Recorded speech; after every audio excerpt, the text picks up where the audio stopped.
মুর্শিদাবাদের বড়োয়া থানা এলাকায় একটি খুনের মামলায় ৫ অভিযুক্ত গ্রেপ্তার হওয়ার ৬০ দিনের কম সময়ের মধ্যে নিম্ন আদালত থেকে জামিন পেয়ে যাওয়ায় পুলিশের ভূমিকা নিয়ে ক্ষোভ উগরে দিলেন নিহতের আত্মীয়রা।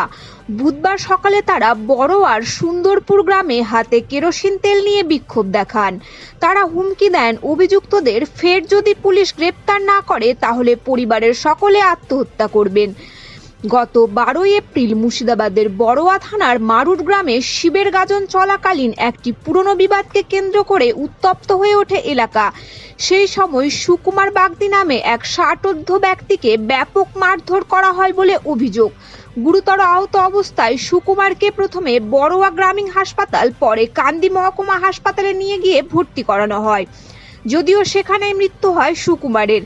এরপর পরিবারের লোকেদের লিখিত অভিযোগের ভিত্তিতে বড়োয়া থানার পুলিশ মোট ৫ জনকে গ্রেপ্তার করে, কিন্তু নিম্ন আদালতের বিচারক গত কয়েকদিনে প্রথমে ২ জন অভিযুক্ত, পরে আরও ৩ জন অভিযুক্তকে জামিন দিয়ে দিয়েছেন। আর এতেই পুলিশের ভূমিকা নিয়ে ক্ষোভ উগরে দিয়েছে নিহতের পরিবারের আত্মীয়রা। তাদের অভিযোগ, বড়োয়া থানার পুলিশ অর্থের বিনিময়ে নিম্ন আদালতে খুনের উপযুক্ত প্রমাণ পেশ করেনি, তার ফলে অভিযুক্তরা সকলে জামিন পেয়ে গেছে। মৃত সুকুমারের মেয়ে প্রতিমা মাঝি বলেন, আমার সামনে অভিযুক্তরা আমার বাবাকে প্রচন্ড মারধর করেছিল, সেই কারণে আমার বাবার মৃত্যু হয়।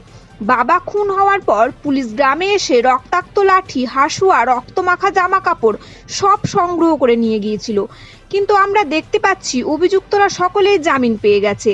তিনি বলেন, আমরা আশঙ্কা করছি অভিযুক্তরা সকলেই জামিন পেয়ে যাওয়াতে তারা গ্রামে এসে এবার আমাদেরকে খুন করবে, তাই আমাদের এখন আত্মহত্যা করা ছাড়া উপায় নেই। প্রতিমা আরও বলেন, পুলিশ যদি দ্রুত অভিযুক্তদের বিরুদ্ধে প্রয়োজনীয় ব্যবস্থা না নেয় তাহলে আমরা গায়ে কেরোসিন ঢেলে আত্মহত্যা করব। খুনের মামলায় অভিযুক্তরা নিম্ন আদালত থেকে ৬০ দিনের মধ্যে জামিন পেয়ে যাওয়ায় বিস্ময় প্রকাশ করে জেলা পুলিশের এক শীর্ষ আধিকারিক। নাম না প্রকাশের শর্তে বলেন, পুলিশের তরফ থেকে পর্যাপ্ত প্রমাণ আদালতের সামনে হাজির করা হয়েছিল, কিন্তু কী কারণে অভিযুক্তরা জামিন পেয়ে গেছে সেটাই আমাদের কাছে বিস্ময়। আমরা নিম্ন আদালতের রায় চ্যালেঞ্জ করে উচ্চ আদালতে জামিনের বিরোধিতা করতে চলেছি। আমরা সবই আপনার কাছেই ভেজে দিলাম, আমাদের বিচার কই করলেন? বড়বাবু বিচারটা কই করলেন? বড়বাবু তো পয়সা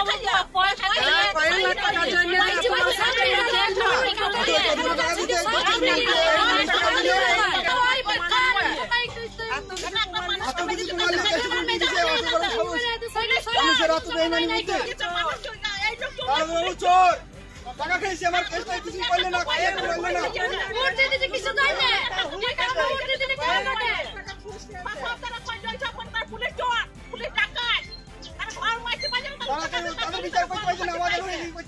আমার বাবা মারার শাস্তি আমি প্রশাসন বা মুখ্যমন্ত্রীকে বলছি, দয়া করে আমার বাবার এই যে বিনা কারণে হত্যা করেছে, এর হত্যার আমরা শাস্তি চাই।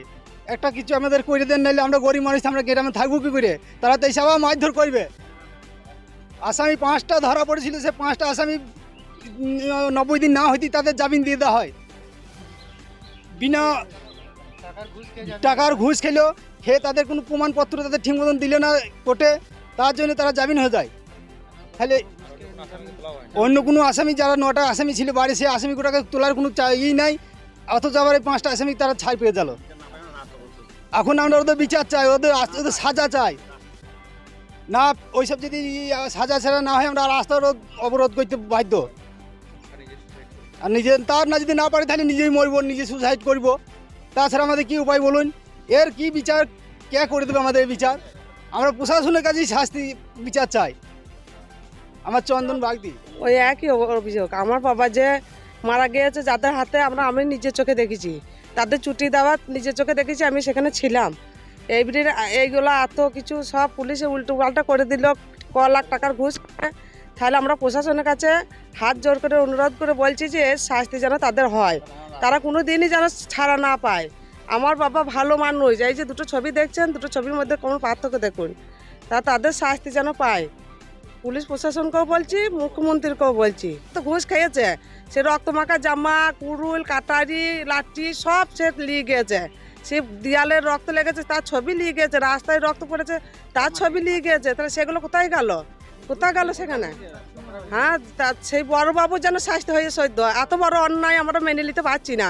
এমনি আমাদের কি করতে হবে, আমরা যে বাড়িতে বাস করব তারা তো এই আর 2 দিন পর বাড়ি চলে আসবে, এসে তো আমাদেরকে ছেলে পিলেকে যাকে পাবে তাকেই তো মারবে, আমরা তার কিছু করতে পারবো না।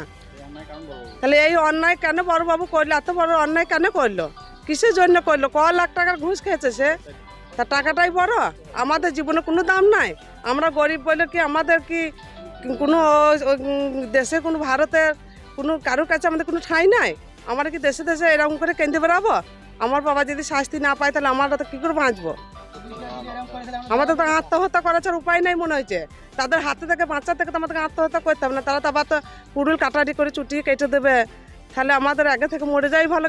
গ্রামে আমাদের যদি এই এলাকায় যদি কোনো প্রশাসন যদি তাদের শাস্তি যদি না দেয় তাহলে আমাদের তো মরতেই হবে। আমার প্রতিমা মাঝি, আমার বাবা। মুখ্যমন্ত্রী এবং মাননীয় পুলিশ প্রশাসনকে আমার বাড়ি বনগাঁ থানার অন্তর্গত সন্দীপুর অঞ্চলের অন্তর্গত মাঠ গ্রামে আমি স্থায়ী একটা বাসিন্দা। আমার নাম অজয় বাগদি, আমার দাদার নাম হচ্ছে সুকুমার বাগদি। আমার দাদা ইংরাজি 12/4/2024 সালে মারা যায়। তাকে পিটিয়ে কয়েকজন আসামি দুষ্কৃতী তাকে খুন করার পর প্রথমে তাকে আমরা নিয়ে যাই বরাস হসপিটালে। সেখান থেকে আমরা রেফার করে কান্দির হাসপাতালে। সেখান থেকে করার পর আমাদের রাত্রি 2:30 পরে তাকে মৃত্যু বলে ঘোষণা করে। কিন্তু আমাদের বাড়িতে যে লাঠি বা কুড়াল, লোহার রড, এমনকি মাটি, রক্তমাখা মাটি শুদ্ধ নিয়ে যায়। সেখানে আমাদের জামা কাপড় যা ছিল সেই আমাদের মামুদুরের সেটা মিঠুন ঘোষ সে শুধু এর সঙ্গে ছিল, কিন্তু তারা আমাদের কোনো কাজ করে নাই। আমরা কি গরিব মানুষ বলে আমাদের কোনো বিচার হবে না? আমরা কি মানুষ নয়?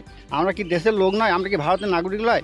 তা মাননীয় মুখ্যমন্ত্রী বা মাননীয় পুলিশ প্রশাসনকে আমরা সবাইকে জানাইছি, আমাদের কি কোনো বিচার হবে না? আমরা কি গরিব মানুষ বলে কি আমাদের পয়সা নাই? আপনারা কত টাকা খেয়ে দেন? কয় লাখ টাকা খেয়ে দেন? আপনারা যদি এরকম বিচার করেন তাহলে আমাদের তো কোনো দাঁড়াবার জায়গা নেই। তাই এখন চাইছি আমরা যেসব আসামিদের নাম দিচ্ছি তাদের যেন কঠোরভাবে শাস্তি হয় এবং তারা যেন শাস্তি পায়। এই মুহূর্তে তারা কেন জামিন পেল? এখন 90 দিন হইল না, এর মধ্যে জামিন হয়ে গেল? এটা কিন্তু প্রতিবাদ নাই। আমাদের যে রক্ত লেগেছিল সেগুলো কোথায় গেল? দাঁড়াবো কি জানেন না? আমার নাম অজয় বাগদি।